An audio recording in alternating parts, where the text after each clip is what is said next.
grew up with our idol being Steve Irwin, the crocodile hunter. I mean, that's why we are who we are today, is because of him. Probably one of the greatest conservationists of our time. Check this girl out. Unbelievable. She's looking around. I'm far more intimidated than she is. I'm not sure what she's up to. I'd just like to kiss her on the lips. And so that's one of the things that we always work on, though, is crate training is one of the first things we work on, because we want them to be comfortable. We do scale training, so we weigh all of our birds every day, and that's one of our big things, just to know if they're healthy. Window to the Wild is a wildlife education company. We partner with a lot of rehab centers around the United States and even zoological facilities to help take in birds that they can no longer take care of, and then we educate the public around our city about how they can take care of and better the world for our wildlife. Good boy. So this guy's actually about 35 years old. So he's actually one of the oldest birds. Actually, he is the oldest bird that we have. He's showing you off a chick leg right there. So he likes to present his food so everyone can see it. So this guy is what we call imprinted. So he's been raised by people. So he really, really likes people a lot. The biggest threat to birds is people. Cars, there's so many cars on the road now. So a lot of times when animals are trying to cross the roads, especially birds, we see birds get hit by cars all the time. They see a mouse, let's say, in the center of the road, and they're flying over to catch it, and they don't realize that car is going to be in their pathway, and they get hit. So cars, just people constantly having to build homes and wiping out big spaces, wild spaces where animals used to live, is definitely a huge problem. Rodent poison. All of our birds of prey are going to eat mice, and so when people don't like mice and rats in their home, what do? We put out rat poison, and then those rats go in and they eat that poison. They go wandering away, and that little hawk or that owl sees that food source, and they go over and eat it, and they're poisoned. So definitely people are a huge threat. You see him flapping his wings? I think he's enjoying that wind too. Do you see that? He's like, ooh, I could fly. He's like a kite sometimes.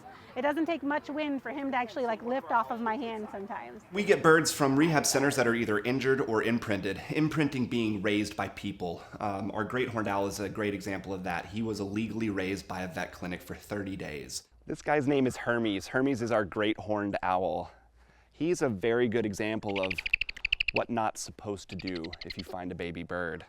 So people, the public, found this guy, a family, and took him as a two-day-old baby into their vet clinic. They found him on the ground, and it was raining that day, I believe. So they took him to a vet clinic, which was a great thing, take him out of the rain.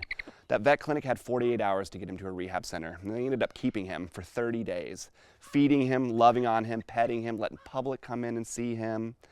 And so that obviously imprinted him way too much. And so with that imprinting, people have 48 hours to give a bird back to a rehab center. If they find a baby bird on the ground, that's your time frame. And the reason that is because of the Migratory Bird Act, and that started in 1919 to protect all of our migratory species. And that keeps people from having feathers, eggshells that are fallen on the ground, even a bird's nest. They're federal offenses to have in your possession.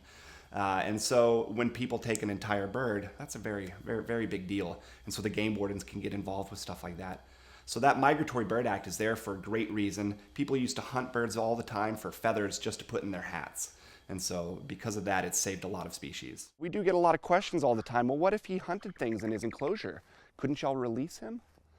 And the big worry about that is with imprinted animals specifically, is what if he didn't hunt for 3 or 4 days? You know, it's easy to kill a mouse in an enclosure. But when you get released, that enclosure becomes much bigger. And so if he didn't hunt for 3 or 4 days, he might fly down to people. And he's got enough power in his feet to break fingers just by squeezing. So you don't want him on your hand. So only weighs about 3 pounds, but has 300 PSI of gripping strength in his foot. And so most human males have about 30 to 50 PSI.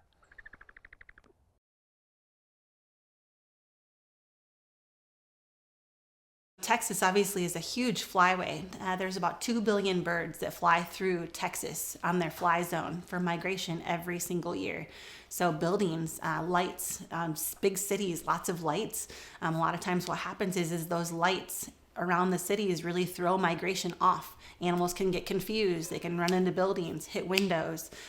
Just from the confusion, they can tire themselves out and then possibly get caught by other predators. So definitely huge cities and lights. The other part is too climate change. That's a big struggle. You know, birds typically would migrate a certain time of year, but when the climate is affected and it's all over the place, that can confuse animals on when they're exactly supposed to migrate. Food sources being gone, if an animal chooses not to migrate and they stick around in that same space because the weather wasn't bad enough for them to migrate, they could overeat on food sources. So there's all sorts of problems when it comes to migration, and a lot of it, I guess all of it, is human caused. So this is Gimli, and Gimli is a black vulture. So she actually came to us.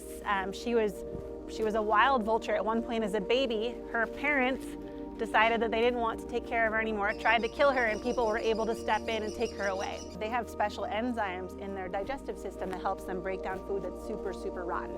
They say it's actually even more potent than battery acid.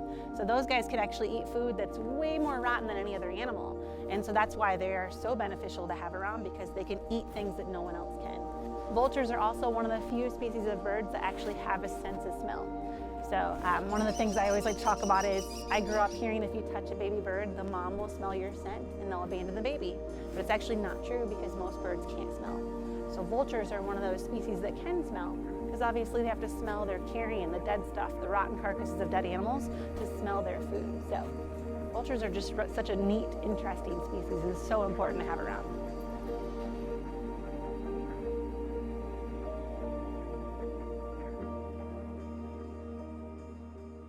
So Lights Out Texas is hugely important. So it was started by Houston Audubon, and it's just an incredible thing. So they ask cities to turn out any non-necessary lights from 11 p.m. until 6 a.m. And that really helps, at least, especially during the migration season. It really helps the animals not be confused when they get close to a big city or trying to fly over a big city. It helps them not get confused by those too bright lights that could throw them off. But other cities, other places, getting behind that, and that whole lights out for big cities is perfect, especially at nighttime when they're going to be the most affected. So definitely, yeah, Texas is a really big space for lots of migration. Insects right out of the air. So he actually stopped doing that because we started doing a lot more flight programs with him flying over our audiences and back and forth around people. But he's really, really good at this, but no longer is he interested because of people. He can do it once. We toss the food up in the air. He watches it.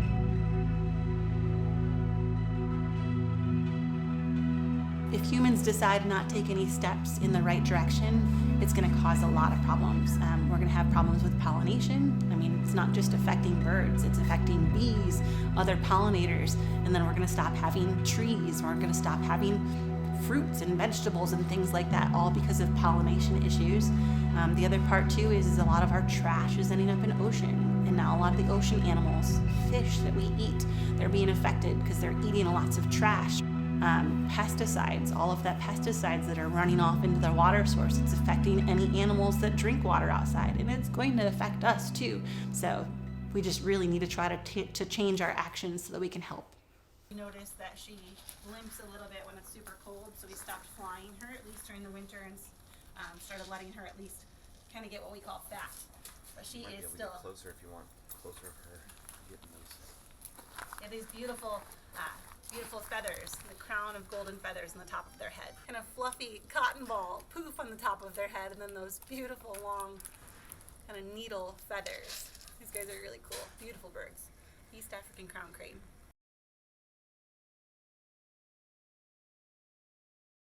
So our ultimate goal with Window to the Wild is to reach as many people as possible. We love educating. Seeing people smile and get up close with a bird that they never thought they'd see is a great experience. Teaching them all about wildlife and what we can do to help has just been something that we're really passionate about. And so continuing to grow our business, expanding, we would love to maybe one day open a rehab side to our company, because currently we are just an educator. And so we have education permits, not the rehabilitation permits. And so that's why we partner with those rehab centers. Most of those rehab centers do not have the permits to keep these birds as education birds. And so if they have unreleasable birds, there's times that those have to be euthanized if they don't have space or there's no one else to take them. So that's why we chose to start our business, to help those companies out.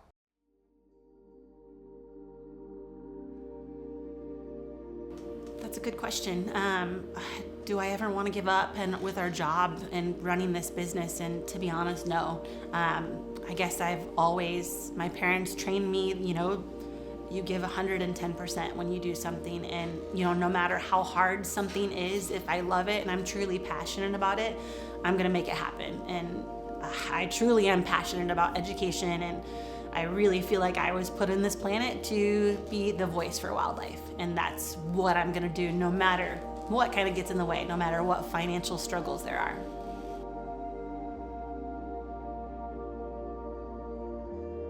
So people can always check out our website if they want to help support us. You can schedule one of our programming, come and see us and do training at our facility, or just give us a donation. We are a 501c3 nonprofit, and we're always doing projects and needing funding. And there's also a big thing called North Texas Giving Day. A lot of local nonprofits, about 3,000 local nonprofits are a part of North Texas Giving Day, including us. And they can actually support. There's a full 24 hours. Actually, there's 2 weeks worth of being able to do donations. So that's our biggest fundraiser of the year. And then our social media pages. Check us out on Facebook and on Instagram, and visit our website. It does have little ears. His little ear is that stripe behind his eyeball right there, right around the side. It's just a little hole in the side of his head. He is very local. That's always the fun part too, is trying to talk over him. I'm like, you are so loud.